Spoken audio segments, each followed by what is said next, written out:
രാവിലത്തെ വല പിടിച്ചു കഴിഞ്ഞപ്പോഴേക്കും ഏകദേശം ഒരു 5-8 കിലോ സൈസുള്ള ഒരു ചവരവായന കിട്ടിയിട്ട. അതായത് ഡ്യൂപ്ലിക്കേറ്റ് നെയ്മീൻ ആൾക്കൊരു പീസ് എന്നുള്ള രീതിയിൽ നല്ല മന്ദപ്പം കഷ്ണങ്ങളാക്കി വെട്ടിയരിഞ്ഞ് മാറ്റി വെച്ചുകൊണ്ടിരിക്കുന്ന ഒരു കാഴ്ചയുണ്ട് ഈ കാണുന്നത്. പിന്നെ ഇവരുടേതായിട്ടുള്ള സ്പെഷ്യൽ മസാലയും അതുപോലെ തന്നെ പൊടികളെല്ലാം ഇട്ട് നമ്മുടെ മീൻ അങ്ങോട്ട് മസാല വരട്ടി നല്ല കുട്ടപ്പന്മാരാക്കി വെച്ചിട്ട് നോക്കി ആ ഒരു മീന അങ്ങനെ പാടി തന്നെ നമ്മൾ വറക്കാൻ എടുത്തിട്ട്. അപ്പം നിങ്ങൾ ഒന്ന് ആലോചിക്കണം ഒരു പീസിൻ്റെ വലിപ്പം എന്തോരം ഒരു കൊള്ളുന്നു. അതും കടലിൽ നിന്ന് ഫ്രഷായിട്ട് പിടിച്ച് ഫ്രഷായിട്ട് വറുത്തൊഴിക്കുമ്പോൾ അതിൻ്റെ ഒരു രുചി വേറെ തന്നെയുണ്ട്. എണ്ണ ഒഴിച്ച് അതിനകത്തേക്ക് ഓരോ പീസുകൾ എണ്ണം പറഞ്ഞ് മുക്കി പൊരിച്ചിട്ട് കൊടുത്തിട്ട് വൈകുന്നേരത്തേക്ക് വലയിടാൻ വേണ്ടി ഞങ്ങളിങ്ങനെ ഒഴുകി നടക്കേണ്ട. പിന്നെ കുറച്ച് വണ്ണുള്ള പീസ് അതിൻ്റെ പേരിൽ കുറച്ച് ഡീപ്പായിട്ടാണ് ഫ്രൈ ചെയ്തെടുത്തത്. പക്ഷെ നമ്മ വറക്കുമ്പോൾ ആ ഒരു ടേസ്റ്റ് അല്ല, അത് ഇവരുടെ മസാലയുടെ ആയിരിക്കുള്ളൂ. ഒരു വെറൈറ്റി ടേസ്റ്റ് ഇട്ട് അടിപൊളി.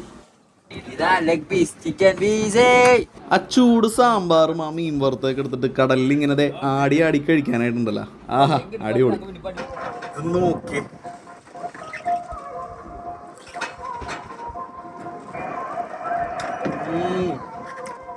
കൊള്ളാം.